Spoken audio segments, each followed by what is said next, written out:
Welcome, everybody, to the NFL show on the Grueling Truth Sports Network. The NFL show is brought to you by Replenishing Care and Technologies. Check them out at rcandt.com. I am your co-host for the NFL show, Mike Goodpaster. Right now, I'd like to welcome in my other co-host, Sam Teets. How you doing, Sam? I'm doing great, Mike. How about you? I'm doing better than the New Orleans Saints are after last night.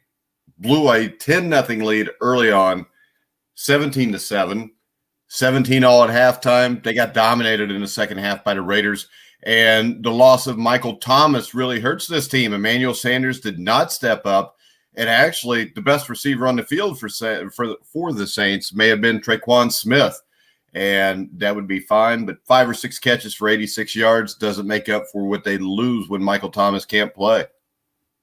You know, I didn't think Michael Thomas would be that big of a loss for him. I thought between Drew Brees, Alvin Kamara, I thought they had enough pieces there to kind of work it all out. But the Saints have never been a really run-first team, and they showed yesterday they certainly weren't that. I mean, Kamara ran for 79 yards, but that's not nearly enough to keep pace with a team like the Raiders. But Josh Jacobs run for 88, and Jalen Richard run for 26. So I think losing Michael Thomas could have a huge impact for them. They're going to try to get him back next week if they can, because they absolutely need him. All right, you look at the Raiders' offense. I think there's some really big potential here. They've got key players that consistently pose matchup problems for opposing teams. And I think this unit has a high ceiling. And, you know, Derek Carr may not be Patrick Mahomes or Lamar Jackson, but he's a solid quarterback. And the passing game starts with Darren Waller at the tight end position. He runs great routes. He has reliable hands and athleticism. In the open field, he's difficult to tackle. He had 13 catches for 103 yards and 1 touchdown last night. And Darren Waller looks like right now kind of the Travis Kelce of the Las Vegas Raiders. Well, he's even quicker than Travis Kelce. I think that's what sets him apart. He's very fast. Even the best coverage linebackers in the NFL struggle keeping up with Darren Waller. And between him and you got someone like Hunter Renfrow. Hunter Renfrow is not going to get you 100 yards a game, but he will get open no matter what. He'll go against Marshall Lattimore. I saw this last night. Even against a top cornerback, he'll find a way to get open. That's just what he does. And you got Josh Jacobs who just will pound away. And he's the consistent kind of guy who's going to grind out yardage and just take up clock and still get you first downs. And Derek Carr has gotten blamed quite a bit for the troubles the Raiders have gotten into the last couple of years, is showing that, hey, if you put weapons around me, I will succeed. Well, I think that was proven a few years back when, you know, he was an MVP candidate until he got hurt in Kansas City. And also, I don't think we could forget Henry Ruggs yet, who is yet to fully immerse himself into this mix. And I think his speed gives him the potential to be a real matchup problem also. And if Ruggs gets going with that tight end, a big play tight end, and a really good running back, I mean, the Raiders, I think, I've changed my mind. I think this is a potential playoff team. I don't know if I would go that far because they're just highly inconsistent. I need to see a little bit more from John Gruden's staff to see if he's able to coach consistently. How are they inconsistent? They're 2-0. They haven't lost yet. That's fair. That's fair. They haven't been inconsistent this year necessarily, but I also think I'm a little bit remembering what happened last year. Last year, I kind of thought the Raiders would do better than they did and got burned for it. So maybe I'm holding that over as a bit of a grudge. But you're right about Ruggs. I think Ruggs, just the threat of Henry Ruggs having that speed on the outside, that'll draw pass interference calls, that'll draw two-man coverages. I think will open up a lot of things underneath for the Raiders. Yeah, and we look at Drew Brees. I think there has to be some concern with the Saints here. I mean, he's still – to me, he lacks velocity on his ball. And, I mean, his accuracy was fine last night. I mean, he was 26 of 38, 312 yards, 1 touchdown, 1 interception. Not a bad stat line, but most of these are kind of dink and dunk passes without Michael Thomas there. Well, yeah, and 11 of those catches were to running backs. So it's not like he's throwing the ball 25 yards downfield to receivers at this point. I think what we learned last night is Drew Brees is no longer able to carry the Saints through games. In the past, maybe 3 or 4 years ago, even if they lost a starting running back or a starting receiver, he'd be able to carry them through a game and win them a football game almost by himself. He can't do that anymore. I think we're really starting to see his age at this point too this season. He's not, like I said, the velocity's not there. The arm strength isn't there anymore. I think there's a lot of concerns about Drew Brees. And if he's already at this point in the season and we're in week 2, I don't know what's going to happen when we get to week 16, week 17. Yeah, and when I look at this, I would make this statement now. The Saints have a complete football team.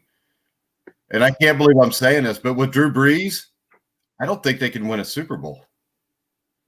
I mean, it would take an enormous step up from other players, like on that offense, and also from the defense if they were going to go out there and compete for Super Bowl. I mean, they gave up how many points to the Raiders? They gave up 34. If they were going to win a Super Bowl, I think the defense would need to hold teams to at least 24 or less every game just to get to that point. Because, like I said, Drew Brees is not going to be the guy out there to score 30 points anymore. How about this? I think it is more likely that the Raiders win a Super Bowl before the Saints do. I don't know if I would go that far. I think the Raiders have some interesting young defensive backs like Jonathan Abram, but I don't know if they have enough on the defensive side of the ball yet to be a true competitor. I'm not saying they're going to win. I'm just saying this. The Saints, to win a Super Bowl, need to find a quarterback that can do that.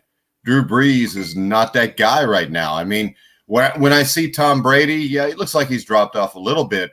But to me, Drew Brees, and especially when you look at the last couple of years, not necessarily last year because of the injury, he had 6 weeks off, but he has kind of petered out when you get to the playoffs. And when you look at that, I don't see much for this. I think Tampa Bay could still win that division. Luckily for them, they're probably safely in the playoffs just because that division is not that good. The Falcons can't stop anybody. The Panthers lost Christian McCaffrey for a few weeks. It's not like they're going to be a threat. But I don't see where New Orleans could play a team like a Seattle or even an Arizona or the Rams and win a game against them in the playoffs. I mean, Drew Brees was set up the last few years. He lost at home is a bad call, but there's other plays at a game that can cost you a game, but they lose that game. They lose the Minneapolis Miracle. They lose at home last year to the Vikings. I mean, it seems to me the window is closed rapidly on the Saints team. Yeah, unless Michael Thomas coming back completely rejuvenates Drew Brees, I don't think there's a situation where they're going to win Super Bowl with him playing at this level. He needs to be much better than what he's done so far. Because right now, I think he's actually – him and Tom Brady, to a sense, are much worse than what I anticipated. I think I had them in the preseason quarterback power ranks. I had them number 4 and number 5. They're not number 4 and number 5 by a long shot anymore. Yeah, but how about this? It's not like Drew Brees is in a completely different offense in a completely different setting. So before I make that claim on Brady, I want to see 3 or 4 more weeks and see if there's any improvement. I think with Drew Brees, the only improvement you'll see is when Michael Thomas is there. But I still think even with Thomas there, this is a team that's probably still going to win 10, maybe even 11 or 12 games. But I just don't see where they can get it done when it counts in January in the playoffs. Well, yeah, and Drew Brees was much crisper at the start of last season than he is today, or than he was last night. So my big concern would be if we saw him deteriorate a little bit throughout last season, what's going to happen at the end of this year? Because he already took a step down last year. What happens now when he is entering the season? He doesn't look in his prime form. All right, let's go ahead. And we've got your quarterback rankings. I have a few major issues with them, as I always do. I have no major issue with number 1 because I think that Russell Wilson is so good. I don't think anybody else should be number 2. I think right now what we're seeing is a guy who's thrown 9 touchdown passes. Defense is not great. They don't have an overwhelming running game, but he's completed 75% of his pass attempts. And when you look at him, his last game against New England, which New England, not the defense they were last year, but when I watched them play, it wasn't like I was thinking, man, the Patriots defense is really bad. The Patriots defense is still pretty good. And he had a passer rating of 132.1, and if not for a tipped pass directly to Devin McCourty, I mean, he would have been damn near perfect in this game. Yeah, I mean, there were some passes, there were some throws he was making. DK Metcalf to David Moore, that one touchdown David Moore had. I mean, there were just some throws that I'm like, no one else in the NFL at this moment can make that throw. And I don't usually say that because of guys like Aaron Rodgers and Patrick Mahomes, but I really thought that Russell Wilson was near invincible the other night. All right, number 2, we've got Aaron Rodgers. Number 3, Lamar Jackson. Number 4, Patrick Mahomes. I think you can put these 3 guys in a hopper, and whatever order they come out in, I would be good with.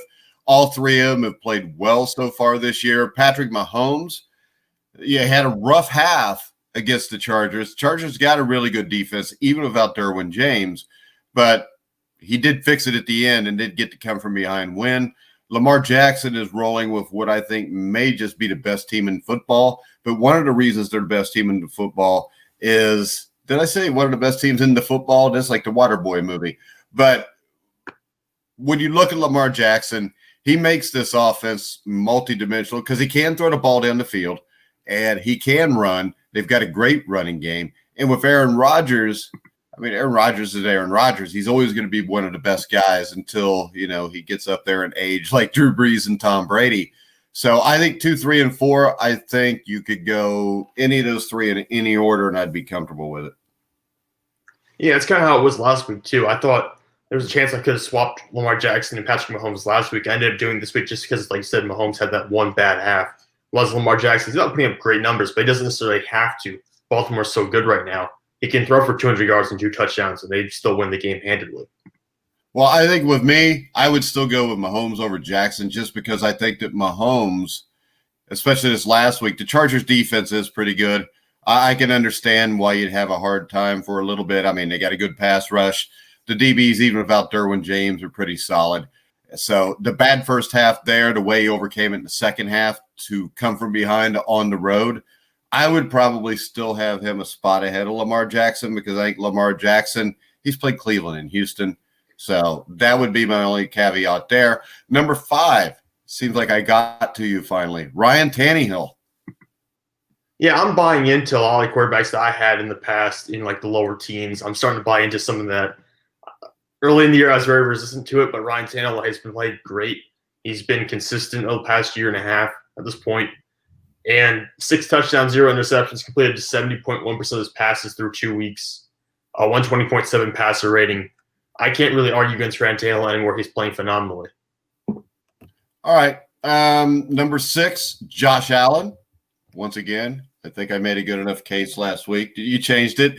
And I think this, Josh Allen, Stephon Diggs, as you said on your article, has unlocked something in Allen. And I don't think he's unlocked anything. I think what he's given him are enough wide receivers that are good enough where he can throw the ball more confidently. And I think that's made a huge difference with him. And I really, right now, I would be surprised if Tannehill or Allen drops out of your top 10 at all this year. Yeah, I mean, at the way they're playing right now, it certainly doesn't seem likely. But Josh Allen, it's just so surprising to me, though, because he averaged fewer than 200 passing yards per game in his first 2 seasons. And now, right now, he's leading the NFL in passing yards per game with 364.5. So he is playing at an entirely different level than what I've seen from him in the past. And I don't know if it's Stephon Diggs. I don't know if it's just he's matured over the offseason, whatever it is. He's playing at an entirely new level. I think I think the offensive line's a little bit better than it was last year.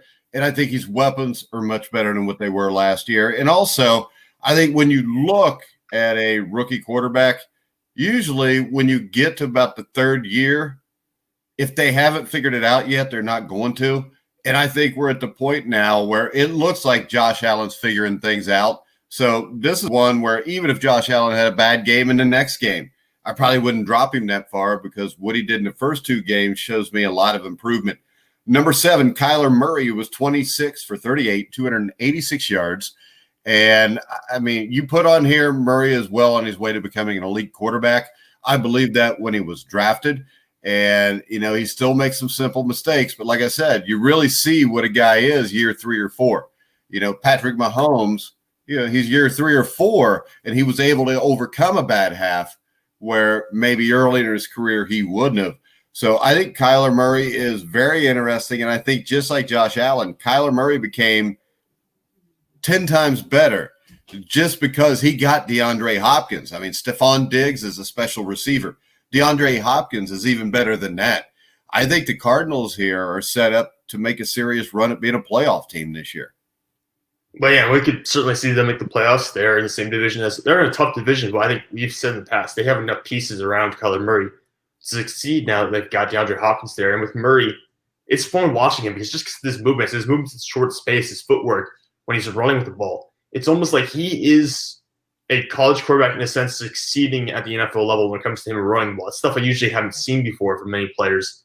Maybe the footwork and speed other than Lamar Jackson. I haven't seen quarterbacks who move that way before outside the pocket. So I'm very impressed with what he's done so far. But still, there's the small mistakes of the interception. There's some small blemishes he needs to get out of this game before he's ready to be a top 5 guy. Well, see, I think what we've seen is we've seen the game evolve into more of a college offensive system. I mean, when you watch guys like Randall Cunningham in the past, they were trying to run as a drop back passer in an NFL style offense, but they were so good they could still get away with taking off running. What we see now, I mean, teams will move the pocket. Teams will block a little bit differently, because of the quarterback they've got. And another quarterback who you got at number 8, Matt Ryan, I think it might be a little high. But, I mean, it's Matt Ryan. He plays great all the time. His problem is the rest of that team is absolute trash, including Raheem Morris, who is the worst defensive coordinator in the history of Western civilization. And when you look at this, Matt Ryan might be able to hang out in the top 10 all year and go 2-14 the way this is headed. Yeah, but really, this is not his fault. He's played extremely well. It's not like he turned the ball over and gave Dallas the chance to get back in the game. It was play calling. It was coaching. I mean, he has 723 yards in 2 games, 6 touchdowns, 1 interception. That's not bad for Matt Ryan. A 109.6 passer rating. That's pretty solid. The issue is that he's just playing on a team with no defense whatsoever. They can go out and score 35 points a game, and they'll still end up losing plenty of times. All right, next up we got Deshaun Watson, who's in a similar situation. He's been sacked 4 times in each of the first 2 games. It would surprise me right now if Deshaun Watson makes it to midseason without getting hurt. I think you got him too high just because if we're ranking him on the way they're playing this year, even though he's under duress. I mean, I don't think you can take a guy – I don't think Dak Prescott, Cam Newton, Derek Carr, Roethlisberger, Jared Goff, Joe Burrow, Gardner Minshew, who's at 19, which is an absolute joke by you. But I don't see how we can have Deshaun Watson at number 9. Yeah, I know a little bit. It was about talent. That's kind of partially what I did on, but at the same point, I recognize about the fact that you go to Clemson. It's partially about that as well. But I think if you're right, I mean, we're looking at the style of play, he has not accomplished nearly as much as some of the other guys have at this point. But again, he's working with a lot less than someone like Dak Prescott. All right, number 10, Dak Prescott, 34 for 47, 450 yards, 1 touchdown, 3 rushing touchdowns. And we're getting to the point where the Dallas Cowboys are kind of like the Houston Texans, where the defense is terrible. The offensive line is not as good as it once was. But Dak Prescott did throw this team on his back and win the game at the end, Sam. Yeah, with a little extra added assist from the Atlanta Falcons coaching staff. But yeah, he did come back. I mean, give him credit for that. Some quarterbacks, when they get in a hole like that, they just end up making more and more mistakes. He didn't do that. He ended up working his way back into the game. And he had a great statistical outing with the exception of that 1 fumble, of course. But Dak Prescott, I mean, he's not an elite quarterback by any means, but I think he's still going to be a solid quarterback in the NFL for a long time to come. I think he's a quality starter. And on a week-to-week basis, could be a top 10 quarterback. All right, so number 11, Cam Newton. You make the comment that he's playing well, but he is not an elite quarterback. He's playing at an above-average level with limited weapons. I believe this. I believe you almost have to be elite to play at an above-average level with limited weapons. I mean, he's right there. It's hard because there are, I want to say 6 quarterbacks for that 6 to 12 spot who all could kind of swap in my mind. But I don't know if I won't put him in the same class as guys like Mahomes, Lamar, Rodgers, Wilson. That's kind of the elite class to me. I don't put him in that same group. Okay, so you're taking guys that outside of Wilson or Rodgers have played like 3 years.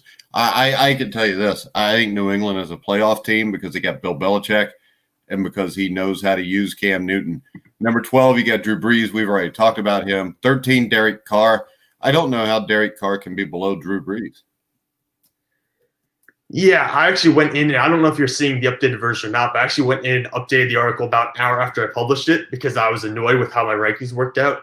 And I actually moved it, so I moved Derek Carr up ahead of Drew Brees, I think. Or maybe I did, I don't know. But, yeah, I think it's hard because to me, Drew Brees is I'm still thinking of the old Drew Brees, the Pro Bowler, the great Drew Brees like that. So I'm moving down slowly, but maybe not as fast as I should be. Derek Carr certainly outplayed him last night. All right, number 14, you got Tom Brady. We've discussed him also. And 15, Matt Stafford. I don't know how he gets that high. I mean, when at some point do you have to win a game to be ranked fairly high? It's going to happen eventually, but it's not all Matt Stafford's fault. I mean, certainly he didn't have his best outing the other day. But that Detroit team is just pathetic. I mean, it's really sad to go out there. And you lose Green Bay. Green Bay is a good team.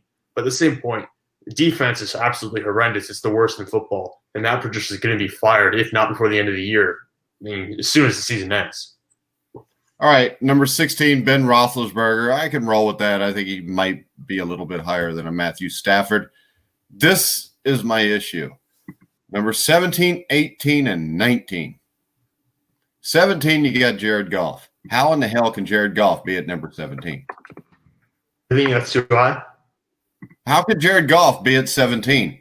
How could Jared Goff be below Roethlisberger, Stafford, Brady, Brees? I think he should be up around the top 10. I think he's playing really well. I think, and I'm not a huge Jared Goff fan, but when I watch him play right now, and this could change in the next week or two, I'll believe this more if he's at midseason, and I still think this. He looks a lot more confident. You even put that in your article. With the extra run game, I think that's why he's more confident. The O-line has been good. I just think Jared Goff at 17 is about 7 spots too low. Yeah, I mean, I kind of see what you're talking about there. He certainly had a great game against Philadelphia, but the week before that in Dallas, he was efficient, but he didn't exactly go out there and win them the game. He didn't score a touchdown in week 1. So that's kind of what held him back a little bit. I mean, he didn't have a phenomenal game against Dallas. They kind of won because the defense really held the Cowboys down, not just Jared Goff was out there scoring touchdowns.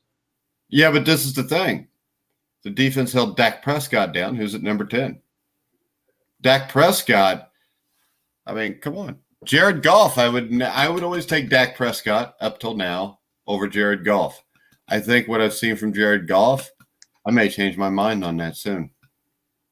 Well, I'll be interested to see how he plays moving forward the next couple of weeks. So the Rams are really a team that I haven't made my mind up on yet. Because if they continue having a good run game, they could be really successful. But I don't know if they're going to be able to continue doing that. I think Goff could fall apart without at a moment's notice, really. All right, 18, Joe Burrow, 37 for 61, 316, 3 touchdowns, 1 fumble lost. And he's doing this by himself as a rookie in his second game. We saw exactly the kind of trouble Patrick Mahomes had with the Chargers, who Burrow played in his first game. I don't know how Joe Burrow's below Matt Stafford, Tom Brady, Drew Brees, Ben Roethlisberger. I mean, when I watch those guys play, I think Joe Burrow's been better. Maybe I can make the argument if you gave all those guys 61 pass attempts, they might have the same stats as Joe Burrow. They might have more stats than Joe Burrow. See, this is the thing. If that was true, Ben Roethlisberger threw the ball 41 times. 1 interception. No interceptions on Joe Burrow's part. Ben Roethlisberger plays behind a better offensive line. He plays with a lot better defense. And Matthew Stafford always throws a pick or two. Tom Brady, 1 interception, 1 fumble loss. I'll tell you this. I think if Tom Brady has – most teams are going to lose if they have to throw the ball 61 times a game. I'm talking about 61 passes. 3 touchdowns, no interceptions. There's not too many rookie quarterbacks in history. I mean, this would be something to look at if you got Pro Football Focus. How many? I mean, number one, I don't think a rookie's ever thrown 61 passes in a game. And I would make the bet that if a rookie has thrown 40 or more passes in a game, there's at least an interception in there somewhere. So we saw a couple bad mistakes against the Chargers that first week. Those bad mistakes were pretty much gone by week 2. And this is a rookie quarterback on a bad football team with horrible coaching.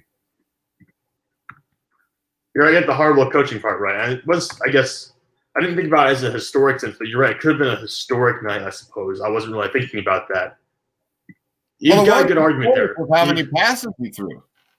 Yeah, I mean you've got a good argument there. I wasn't really looking at it that way, but they're playing Philadelphia, and Philadelphia's made a lot of quarterbacks look really good last couple of weeks. So I think when they play Philadelphia this week, you can see Joe Burrow take a huge step forward. Am I right? I think the Bengals will smack Philadelphia this week. Philadelphia has issues.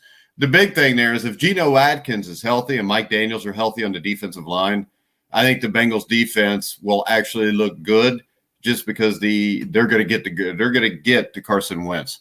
Now, I would hate to say that the Bengals are going to win a game because that's always a iffy proposition to say the least.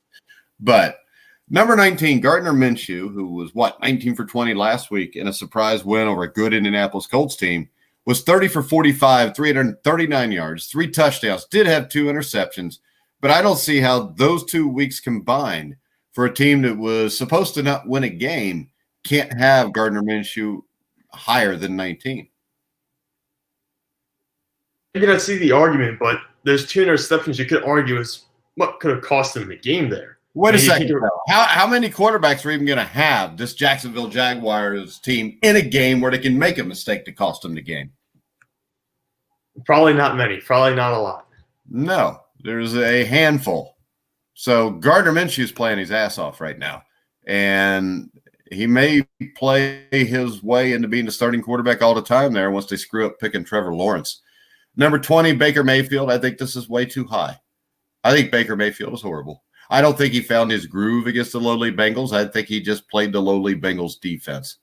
And he is the beneficiary right now of a really good running game and some very talented wide receivers. I think this. When Baker Mayfield came out, I thought he would be a really good NFL quarterback. I'm not so sure I believe that anymore. Well, I'm not sure I believe it necessarily anymore at this point because he's looked shaky. I mean, he looked a little more confident in Cincinnati, but you're right. They were playing the Bengals, the injured defense. So I don't really know how much you can count that for him. That's why he's only at 20, despite playing a decent game with only the one really horrible pass. But, I mean, if he doesn't succeed here now with this offense, will he ever have success? I really don't know. I think we'll learn a lot about him and where he's even going to be a star in the future in the next couple, maybe 3 or 4 weeks. All right, number 21, Sam Darnold, 21 for 32, 179. He has no help. And the New York Jets, as you put in your article, seem beyond help. I think Darnold is a great prospect that is being ruined here. And if you're Trevor Lawrence, you got to be hoping to God they don't get the number 1 pick and decide they want to ruin you also. So Sam Darnold, I think, has a lot of talent. But another year or two in this situation, and he might be ruined, Sam. Yeah, he's got to get out of New York. Everyone has to get out of New York as soon as possible. Just like Kurt Russell did. You ever see that movie, Sam? Oh, absolutely not. Jeez. All right, go ahead. Yeah, I just think, Darnold's got to get out of New York. The Jets are, like I said, beyond help. I think they don't really have any significant players. Even the good players they have get injured all the time. So I don't know why you would hold out any hope for this team. They're just getting crushed. And to me, didn't have a great game, but like I said, no help. So I'm ranking him pretty high. We're ranking at 21 just because he didn't turn the ball over. He didn't lose the game for New York. New York lost the game for New York. All right, number 22, Carson Wentz. Yeah, he's better than that, but you can't rank him higher than that because it's hard to throw the ball when you're on your back. Kirk Cousins at 23. Remember, on the premiere of Sam and Sam today, you got to ask Sam about it because Sam thought Kirk Cousins was the number 6 quarterback in the NFL. I think he's terrible. Mike Zimmer's going to get fired. They're not, and it's not his fault that he's terrible. I think it's the fault of the offensive coordinator who is not running an offense conducive to what Kirk Cousins wants to do. Number 24, Justin Herbert, 22 for 33. Made a couple really bad mistakes, but I think we all could agree, except for, the head coach. And he should be the starter, right? I mean, in LA, the head coach decides that I think he wants to go back to Tyrod Taylor if Taylor's healthy. I'm not a huge Justin Herbert fan, but he looked better than I thought he would. He made a couple bad mistakes, rookie mistakes, but then again, he's a rookie, so that'll happen. You just kind of got to go with it. Tyrod Taylor is not going to make the Chargers a playoff team. Justin Herbert's probably not going to. But I think he got a better chance to win with Justin Herbert. I don't think it was a great pick, but you got to find out if he can play or not. Yeah, I don't know why you would go back to Tyrod Taylor at this point. I think you got a little more juice in your offense when you have Herbert back there. And like I said, you got to figure out whether he's worth it or not. You got to figure out whether, if you're Anthony Lynn, you got to figure out whether you're going to have a job next year or not. I think keeping Justin Herbert as a star would be the right move. I don't understand the push to go back to Tyrod Taylor at all, really. I don't think there's any reason why you would want to do that. This guy had maybe 10 to 15 minutes of notice that he was going to be a starter in week 2, his first start ever. He wasn't prepping for it during the week to be the starter. They went there and he pushed the Kansas City Chiefs to their limits. So I think, now he had some mistakes, but I would roll with him. Well, how about this, though? I think a lot of times it's a lot easier your first start. You find out a few minutes ahead of time than it is if you have to think about it all week. So the other question is, how will he play after he's had all week to think about that? Oh, yeah, see if you get inside your head or not. But I think having that one game might boost him that mentality there. Maybe get him over the hump, maybe keep him from having the rookie jitters. All right, number 25, Phillip Rivers. Phillip Rivers is what he is. He's still, I think, a slightly above average quarterback if he throws the ball less than 30 times a game. He did in this game. The Colts ran the ball. The Colts won. Daniel Jones. When I look at Daniel Jones and Phillip Rivers, they just look like turnovers waiting to happen, Sam. Yeah, and especially Daniel Jones. Phillip Rivers has gotten to that point in the last 2 years, but Daniel Jones, from the moment he entered the NFL, has been a turnover machine. I think from the time he popped out of his mom's womb, he was probably turning the ball over. And it's sad because there's potential there for Daniel Jones. I can see where he makes some good plays. I can see the potential, but he has not done anything to eliminate, or the coaching staff has not done anything to eliminate his fumbling or his poor decision-making through the first 2 years of his career. All right, Teddy Bridgewater at 27 is doing his best impression of Jameis Winston. He didn't have a bad game, but 2 interceptions and 1 fumble loss took away any chance the Panthers had of beating the Buccaneers. So when you look at Teddy Bridgewater, he's Teddy Bridgewater. I mean, if you put guys around him, you can win with him. But right now, Carolina doesn't have those guys. And losing Christian McCaffrey is just going to be a killer. Yeah, that team's probably dead in the water without McCaffrey. And they did have a chance to win this game. I think it was a 7-point game for most of the fourth quarter until Tampa Bay pulled away. So they really were in this game. If you take away those 3 turnovers, I'm not sure Carolina doesn't win the game. All right, next up we got Ryan Fitzpatrick, who actually had a good game. And he's 28. I mean, it's Ryan Fitzpatrick. He's always going to be 28. Next up, 29, Mitchell Trubisky. 18 for 28, 190 yards, 2 touchdowns, 2 interceptions. The Bears are 2-0. It's not because of Mitch Trubisky. And the defense is going to have to continue to play great because eventually Mitchell Trubisky is always going to be Mitchell Trubisky. Yeah, we know who Mitchell Trubisky is at this point. I think every team knows who he is. I mean, the Giants don't have a great secondary, but they intercepted him twice, which means he's basically playing catch with the Giants' defensive backs twice. I mean, you can't have that guy at quarterback and expect to make a playoff run or make a deep playoff run because he's a turnover machine as well. And I like Daniel Jones. I can trust Daniel Jones to move the ball at least. I can't trust Mitchell Trubisky to move the ball down the field to sustain drive. Now, number 30, Jeff Driscoll, 31, Dwayne Haskins, 32, Nick Mullins. Actually, Driscoll impressed me compared to what Driscoll did when he was in Cincinnati. And I do like Jeff Driscoll because he was on one of our NFL shows a year or 2 ago. He's a nice guy. Dwayne Haskins is Dwayne Haskins. I mean, he's going to turn it over a little. He'll make a play here or there, but you're better off limiting him to 30 passes or less. Nick Mullins, 8 for 11, 71 yards, comes in at last on Sam Teets' quarterback countdown. I still think out of these 3 guys, I think Haskins and Mullins have the best chance to be successful just because I think Haskins in Washington has a defense, at least a defensive line. And Mullins, I mean, San Francisco's a run-first team. But overall, I mean, are the 49ers dead, Sam? They're not dead, but they're sinking. I mean, they really have problems there because they've got the injuries. They got, what was it, Tevin Coleman's hurt now. Raheem Mostert's hurt. So that means their lead running back is going to be Jerick McKinnon. The only place they haven't really been beat up right now is the offensive line. If that stays healthy, they might have a chance. But everywhere else, there's injuries across the board. I think they're dead. I think they're 3rd place in this division. Behind, are you taking who's top? I know Seattle's up there, but is it Arizona or is it Los Angeles? Hell, they're 4. I think they're going to come in last. I forgot about Arizona. I mean, right now, if I had to list them in order 1 through 4, I would go Seattle, the Rams, and the Cardinals. But if I was to go Cardinals, Rams, Seahawks, or I could do any 3 combinations with those 3 teams. Those 3 teams are better than the 49ers. The 49ers were pretty much healthy when they got beat at home by the Cardinals also, remember. And I still think there's questions with the coaching in San Francisco. I think the 49ers are going to come in last in the NFC West. You know, I'm not sure how I feel about that. I don't know if I trust that entirely, but at the same point, why don't you trust me, Sam?